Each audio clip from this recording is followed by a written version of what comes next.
Confiance à Walfadjri et bienvenue à ce flash que nous ouvrons par cette attaque à main armée à Boulel dans la région de Kaffrine. Des individus armés à bord d'un 4x4 ont dévalisé des boutiques emportant une somme de 5 millions de francs CFA et 2 armes à feu. Les populations interpellent les autorités sur l'insécurité grandissante dans la zone.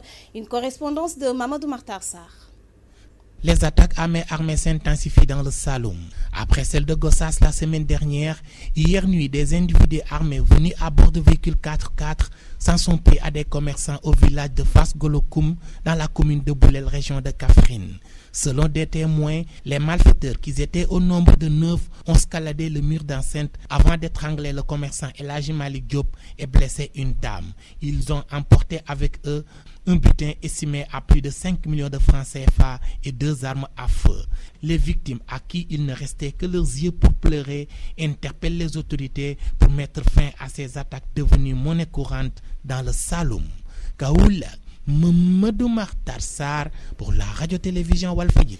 Merci à vous Mamadou Martarsar. 26 septembre 2002, une date trouble pour les femmes du marché Le Diola qui se souviennent encore de la disparition tragique de 70 d'entre elles. Les femmes du marché Le Diola, basé au marché central de poissons de Pikine, qui s'activent dans la commercialisation des produits halieutiques, rencontrent d'énormes difficultés pour écouler leurs produits. Elles invitent les autorités à les appuyer et à secourir les femmes ou les familles des victimes, nous dit Théodore Semedo. 26 septembre 2002, 26 septembre 2014, voilà 12 ans que coulait le bateau Le Diola dans les eaux gambiennes. Les femmes du marché Le Diola qui ont perdu 70 des leurs se souviennent encore du drame. On se souvient de nos morts. À chaque 26 septembre, on se souvient de nos morts. On fait la commémoration. Tout ça nous avait toujours, parce que chaque 26 septembre, c'est comme si c'était aujourd'hui. Les difficultés ne manquent pas pour ces familles des victimes, nous disent encore ces femmes établies au niveau du marché central aux poissons de Pikine. C'est les enfants. On disait que ce seraient les pupilles de la nation. Et ces pupilles ne savent même pas qu'ils sont des pupilles ou pas. On peut aller à l'école parce que leurs pères n'ont pas de moyens, ou bien ceux qui ont perdu leur maman, leur père, leur maman n'ont pas de moyens. Ils vivent dans des situations vraiment précaires.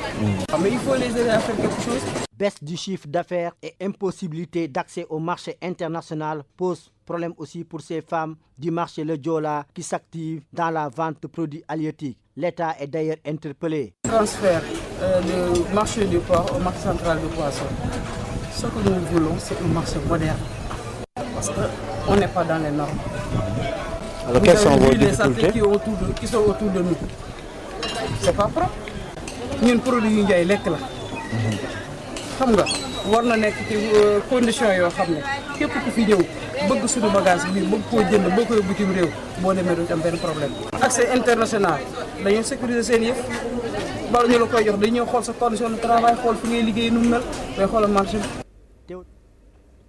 Théodore Semedo, merci. Pour rappel, la rédaction de Walfadjri vous propose 2 documentaires après les éditions de 19h et 20h dans le cadre de la célébration des 12 ans de cette catastrophe maritime qu'est le naufrage du Diola. Et nous parlons des résultats satisfaisants pour l'entrée en 6e 2014. Dans certaines écoles, on se réjouit des résultats. Dans d'autres, les parents ne sont pas contents et demandent l'appui des autorités pour rehausser le niveau des élèves et des enseignants. Un reportage signé Angèle Mendy. Entrée en 6e 2014. Résultats satisfaisants dans certaines écoles sénégalaises. À Kharial A et B, les enseignants réunis dans la cour de l'école pour préparer l'ouverture des classes se réjouissent des bons résultats obtenus cette année. L'école Kharial fait d'excellents résultats. Cette année, nous avons atteint un taux de 73,58%. Nous faisons partie des meilleures écoles du département. Au CFE et 100% à l'entrée en 6e. Je viens d'apprendre les résultats avec satisfaction. Tout d'abord, je tiens à remercier le corps enseignant, mon staff qui est le comité de gestion et les élèves et les braves élèves qui m'ont accompagné dans ce travail. Les parents d'élèves motivés appellent leurs camarades à s'investir davantage pour la réussite de leurs enfants. Nous faisons partie des meilleures écoles du département. Je suggère aux parents d'élèves de s'investir dans l'école pour aider les enfants à réussir. Dans d'autres écoles, les résultats ne sont pas convaincants. Le directeur de l'école d'Erkele 3 estime que cela est dû au manque de moyens. Il fait appel à l'État pour mieux s'investir dans l'éducation afin de diminuer l'échec dans les écoles publiques. Le pourcentage, je vous le dis sincèrement, c'est un pourcentage assez faible.